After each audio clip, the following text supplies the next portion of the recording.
চাৰিটা দশা চলি আছে, শুক্ৰ দশা হা এতিয়া শুক্ৰ দশা ভোগ কৰি আছে। শুক্ৰ দশা ভোগ কৰাৰ লগে লগে তাই ভোগ কৰিব তোমাৰ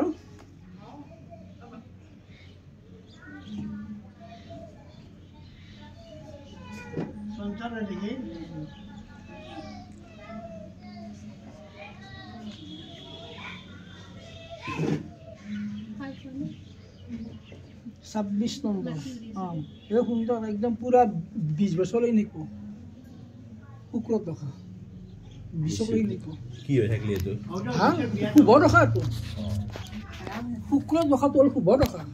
শুভ দশাত শুক্ৰ দশাত বিদ্যা বুদ্ধিত উন্নতি হয়, মনৰ কামনাবিলাক সিদ্ধি হয়, মান সন্মান লাভ হয়, ধন সম্পদ বৃদ্ধি হয়। বুজি পাইছা না? যদি ধৰা তোমাৰ শিক্ষা লোৱা সময়খিনিত যদি ধৰা শনি দশা আহিলাক হয়, ৰাহু দশা আহিলাক হয়, এতিয়া তোমাৰ পঢ়া পাতিত বাধা আহি গেলা হয়, মনৰ ধৈৰ্যবিলাক কমি গেলা হয়, চঞ্চলটো বেছি হয়, বাধা বিঘ্নিটো বেছি হয় এইবিলাক দশাত। বুজি পাইছা না? গতিকে এই দুটা 20ক লেগি তাইৰ শুক্ৰ দশা। শুক্ৰ দশা লেগি তোমাৰ আচল হায়াৰ ছেকেণ্ডাৰী পাছ কৰিবই 20 বছৰ দিনা নহয়। গতিকে সেইখিনি সময়ত তাইৰ দশা ভালে বেছি হয়, সেইটো ভাল দশা। আৰু তোমাৰ দ্বিতীয় কথা হ'ল কি তাই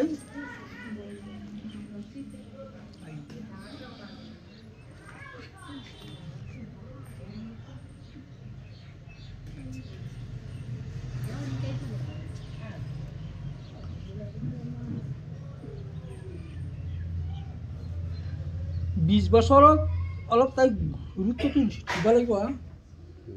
20 বছৰটো তাইক অলপ গুৰুত্ব দিবা। আকৌ ক'ব নোৱাৰো তাৰমানে 20 বছৰ সোমালি তাই অতিপাত তাৰমানে মনৰ হেৰিটো কমি যাব, ভাবা চিন্তা কৰা শক্তি, মনটো চঞ্চল হ'ব খুব। বুজি পাইছ না? মান সন্মান অলপ ব্যাঘাত আহিব পাৰে, হানি হ'ব পাৰে। গতিকে 20 বছৰটো তাই সোমাৰ লগে লগে মাকক কৈছিলাচোন দেউতাকটো নাথাকে ঘৰত না 20 বছৰটো সোমাৰ লগে লগে তাইক অলপ চকু দিবা।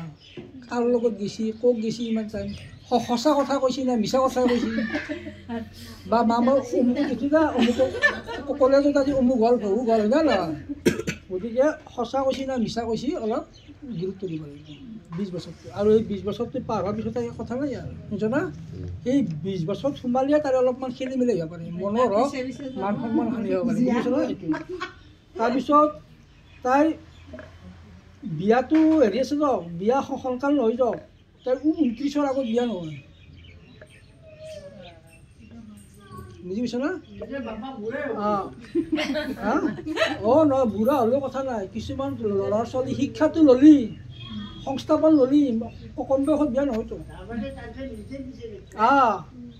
তাই তাৰমানে কেনে জানিছ না? তাইৰ পঢ়াৰ শিক্ষাখিনি ল'ব, লৈ এটা সংস্থাপন বিচাৰিব, কিন্তু সময়বিলাক গুচি যাব না।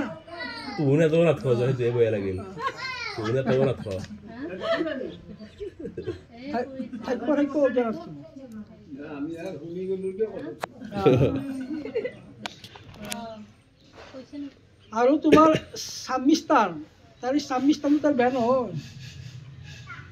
বুজিছ না? খেলাত পিছত হ'ব দেচোন, ভগৱানে ভালে ৰাখক। খেলা স্বামী স্থান তাইৰ কোনো গণ্ডগোল নাই স্বামী স্থানত, কাৰণ স্বামীৰ অধিপতি বুধ হ'লতো, তেওঁৰ কি একাদশত ভাল জেগাত বহি আছে। গতিকে তাৰ স্বামীৰ গণ্ডগোল নাই। আৰু তোমাৰ তাৰ এতিয়া শিকিল কি জানিছ না? এই 3 মাহটো অলপ ভালকৈ ৰাখিবা আৰু 4 বছৰ দিন পানী পোৱা ভালকৈ ৰাখিবা, সেইটো তাই কাৰণ শিকিব। আৰু আপুনি পঢ়া পাতিত ভাল হ'ব, কথা বতৰাত এক্সপাৰ্ট হ'ব, মাক দেউতাকৰ খুব ভাল হ'ব, পৰিস্থিতি নাই, চিন্তা কৰিব নালাগে। পিতৃ মাতৃৰ একো ক্ষতি নহয়, কিবা যদি হয় সেইটো আৰু তোমাৰ কাৰণে হ'ব, সেইটো বেলেগ। বুজিছনে নাই? কিন্তু তাইৰ ফালেদি নহয় না, তাইৰ ফালেদি মাক দেউতাকৰ একো ৰিস্ক নাই, এইটো খুব ভাল। খালি থাকিল মাইমাক থে সেইখিনি কৰিব,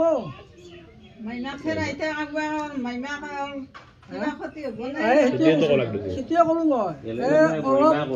শনি মংগলৰ দৃষ্টি আছে মাইমাক, গতিকে শনি মংগলৰ দৃষ্টি থাকিলে দুটা বেগ লওঁতো, আৰু শনি দৃষ্টি হয় মংগলৰ দৃষ্টি তাতে মোবাইল গৈছে নহয়। মাইমাক থে মোক মাতিলে মই যাম, আৰু কাবাক মাতিলে কাবাক গ্ৰহ পাঠ্য কৰিলে মাইনা তাতে যাব পাৰিব না? তাকে যাব পাৰিব।